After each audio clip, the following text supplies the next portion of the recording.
వచ్చేసాం. మీ ముందుకి మరో దేవాలయాన్ని తీసుకొచ్చేసాను.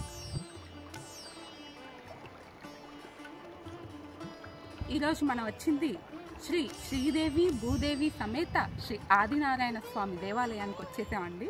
చూసారా ప్రకృతి అందాలు, చెరువు ఎంత అందంగా ఉందో. 1000 సంవత్సరాలు అవుతుందండి ఈ దేవాలయం నిర్మించి. స్వామివారిని గరుడ పక్షి చూపించి మరీ ఆలయాన్ని మనకి ఇక్కడ వెలిసేటట్టు చేసిందంట. ఆ స్టోరీ అంతా లోపల పూజారిని అడిగి తెలుసుకుందాం. ఆలయం చూద్దాం, వచ్చేసేయండి.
నమస్తే మేడం. మీ పేరండి? కృష్ణ.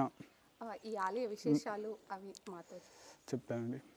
అయితే జై శ్రీమన్నారాయణ, ఇది 1000 సంవత్సరాల గుడి చరిత్ర కలిగిన టెంపుల్. అయితే పూర్వం స్వామివారు కంచికని వచ్చేసి ఇక్కడ 15 కిలోమీటర్ల దూరంలో మంబాపూర్లో స్వామివారు వచ్చి పుట్టలో వెలిసిండంట. పుట్టలో వెలిస్తే అప్పుడు ఇక్కడ చుట్టుపక్కల ఓ దేశపాండే అల్లాని రామాజీరావు గారే ఉండేవారంట. అయితే అన్న కళ్ళలోకి వచ్చిందంట, నేను కంచికని వచ్చేసి ఇక్కడ అడవిలో ఉన్నాను, నన్ను తీసుకెళ్ళి ఇక్కడ ప్రతిష్ట చేయమని చెప్పినంట ఈ కొడికంచిలో. చెప్తే అయితే ఇక దొరవారు పొద్దున గ్రామస్తులను పిలుచుకొని ఇట్లా నాకు స్వామివారి కళలోకి వచ్చిండు, అడవికి వెళ్దామని గ్రామస్తులను దొరుకుని ఎడ్లు బండ్లు కట్టుకుని అడవిలోకి వెళ్ళిరంట. అడవిలోకి వెళ్ళాక అడవి మొత్తం లెంకిరంట. ఎక్కలే 2 రోజులు లెంకి దొరకకుంటే ఇంటికి వచ్చిరంట. మళ్ళీ రామాజీరావు దొరవారు, నేను ఎక్కడైనా లెంకాలి స్వామి, దొరకట్లేదు, నాతో అయితే లేదంటే మళ్ళీ స్వామివారు రాత్రి కళలోకి వచ్చినంట. నేను పొద్దున లేచే ముందు దగ్గర గల మీ వేప చెట్టు మీద మీ ఇంటి ముందు గరుడ పక్షి ఉంటుంది, ఆ గరుడ పక్షి ఎట్లా వస్తే అట్లా రమ్మని చెప్పినంట.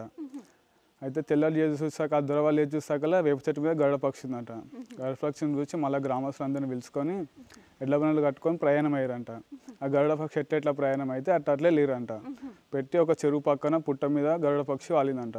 ఆ గరుడ పక్షి వాలినాక అందులో చూస్తే స్వామివారు ఉండంట. పుట్టను కరగబోసినాక ఇద్దరు అమ్మవాళ్ళు స్వామివారు ఉండంట. అయితే తీసుకొని అక్కడ ఎడ్ల బండ్లో పెట్టుకుందామని అనుకుంటారంట. అంటాక చుట్టుపక్కల గ్రామాల వాళ్ళు వచ్చిరంట.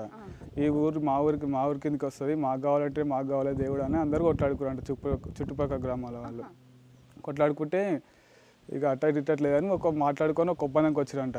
మీ ఊరు మీ బండ్లే కడదాము, అక్కడ మాబాపు గ్రామస్తులే కడదామంటే సరే ఒప్పందం చేసుకురంట. ఏ ఊరికి వెళ్తే ఆ ఊరికి చుట్టుపక్కల ఇక స్వామివారిని ఎడ్ల బండ్లో పెట్టిరంట. పెట్టినాక చక్కగా ఆ వాళ్ళ ఎడ్లే కట్టినాక గరుడపక్షి ప్రయాణం అయిందట. ఆ గరుడపక్షి ఎట్లా ప్రయాణం అయితే ఎడ్ల బండి అట్లనే వచ్చిందంట. అయితే అంతా ఒక అడవి, అక్కడ మెయిన్ రోడ్ వరకే ఊరంట. అంతే ఇక గుట్ట ఇక చక్కగా గరుడపక్షి వచ్చి ఇక్కడ గుట్ట మీద వాలిందంట. గుట్ట మీద వాళ్తే ఎడ్ల బండి వచ్చి ముంగట ఆడిందంట. స్వామివారు చెప్పాడంట, ఏడైతే గరుడపక్షి వాళ్తుందో ఆనే గర్భగుడి ఏర్పాటు చేయమని చెప్పినంట. ఆ గరుడపక్షి వచ్చి ఇక్కడ గుట్ట మీద వాళ్తే అక్కడ గుట్టను తొలిసి స్వామివారిని ప్రతిష్ఠించారు. ప్రతి సప్తమి రోజు ప్రతిష్ఠించారు స్వామివారిని. ప్రతి సప్తమి నుంచి అప్పటి నుంచి సేమ్ బ్రహ్మోత్సవాలు ప్రతి మాఘమాసంలో జరిపిస్తారు. అయితే స్వామివారిని ప్రతిష్ఠించాక బ్రహ్మోత్సవం ఎట్లా అర్థం కాలేదంట. కాకుంటే అది రామాజీరావు దొరవారు కంచికి వెళ్ళి బ్రహ్మోత్సవాలు ఎట్లా చేయాలి, మా స్వామివారు అక్కడికి వచ్చి ఇక్కడ వెలిసింది కదా అంటే వాళ్ళు అక్కడ చెప్పారంట, ఇక్కడైతే ఎట్లా చేస్తారో సేమ్ అక్కడ కూడా అదే సంప్రదాయంలో చేయాలని చెప్పారంట. ప్రతి రథసప్తమి కళ్యాణం చేస్తారు ఆ రోజు, భీష్మైక రథోత్సవం అవుతుంది. అట్లా చెప్పినప్పుడు వాళ్ళని అక్కడికి తోలుకొచ్చి ఇక్కడ పూజలకు ఎట్టేయాలి అన్నీ చూపించి నేర్పించి వాళ్ళు వెళ్ళిరంట. అప్పటి నుంచి అదే సాంప్రదాయం ప్రకారం ఇక్కడ బ్రహ్మోత్సవాలు జరుగుతాయి. ప్రతి మాఘమాసంలో రథసప్తమి, కళ్యాణోత్సవం, హనుమంత సేవ, అశ్వసేవ, స్వామివారి గరుడ సేవ, అమ్మవారి విమాన సేవ, రథోత్సవం చాలా బాగా అవుతాయి.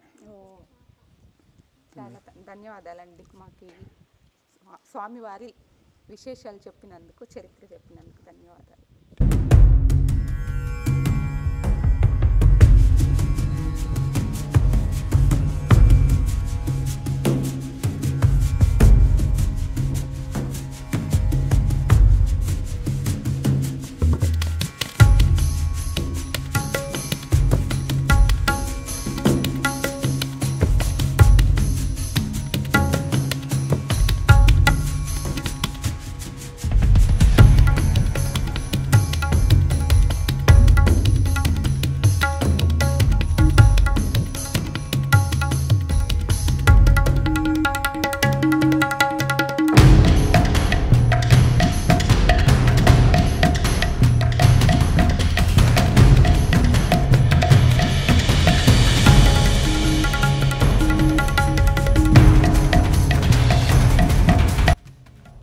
స్వామివారికి శ్రీదేవి, భూదేవి ముగ్గురు కలిసి ఒకే శిల మీద వెలిసారు. చూడండి ఎంత అద్భుతంగా ఉందో.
ఆదినారాయణ స్వామి దర్శనం చేసుకున్నారు కదా.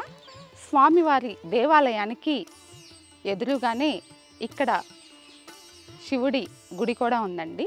ఇక్కడ బ్రహ్మసూత్రం కలిగిన లింగాకారం ఉంది. ఇది స్వయంభూ అండి. రండి దర్శనం చేసుకుందాం.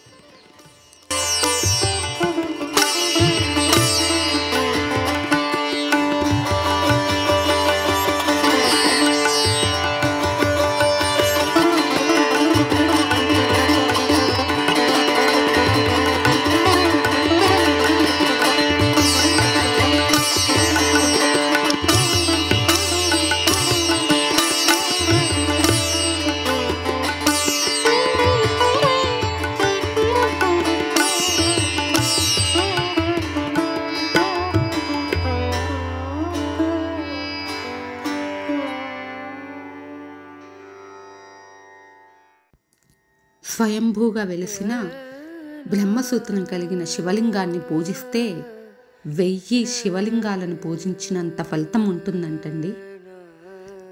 ఇక్కడి ఈ స్వయంభూ లింగానికి చాలా మహత్యాలున్నాయని ఇక్కడి స్థానికులు మనతో తెలియచేశారండి. 1000 సంవత్సరాలకు పూర్వం అల్లాని వంశస్థుడైన అల్లాని రామోజీరావు గారికి స్వామివారు స్వప్నంలో దర్శనమిచ్చి మంబాపూర్ అటవీ ప్రాంతంలో తన విగ్రహం ఉందని, దాన్ని తీసుకువచ్చి పూజలు నిర్వహించమని అల్లాని రామోజీరావు గారికి తెలియజేస్తారు. దానితో అల్లాని వంశస్థులందరూ కలిసి స్వామివారి విగ్రహం కోసం అటవీ ప్రాంతమంతా వెతుకుతారు. అయినా ఫలితం లేకుండా పోతుంది. అందుకు చింతాక్రాంతుడైన రామోజీరావు గారు స్వామివారికి నమస్కారం చేసుకొని సహాయం చేయమని కోరుకుంటాడు. స్వామివారిని తలుచుకొని నిద్రించిన రామోజీరావు గారికి స్వామివారు కలలో కనిపించి, తెల్లవారేలోపు మీ ఇంటి ముందు ఒక గరుడ పక్షి ఉంటుందని, ఆ గరుడ పక్షి నేనున్న స్థానానికి తీసుకొని వెళ్తుందని తెలియజేస్తారు. మరుసటి రోజు అల్లాని వారసులంతా ఆ గరుడ పక్షిని వెంబడిస్తూ వెళతారు. ఆ అడవిలో గరుడ పక్షి ఒక పుట్టపై కూర్చుంటుంది. ఆ పుట్టలోనే స్వామివారు ఉన్నారని భావించి ఆ పుట్టని త్రవ్వి స్వామివారిని బయటికి తీస్తారు.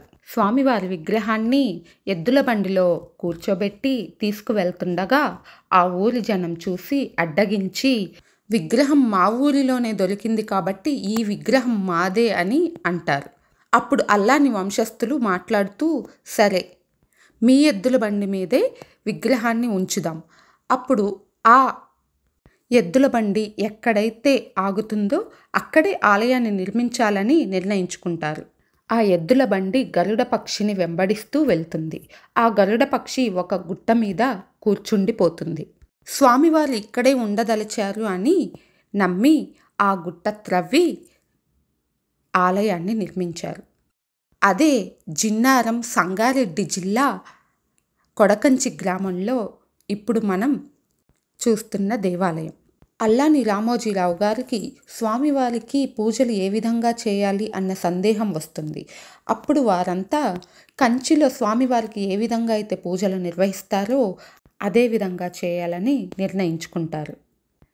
కంచిలో నిర్వహించినట్టుగానే ఇప్పటికీ ఇక్కడ స్వామివారికి రథసప్తమి నాడు స్వామివారి కళ్యాణం, రథోత్సవం అంగరంగ వైభవంగా చేస్తారు.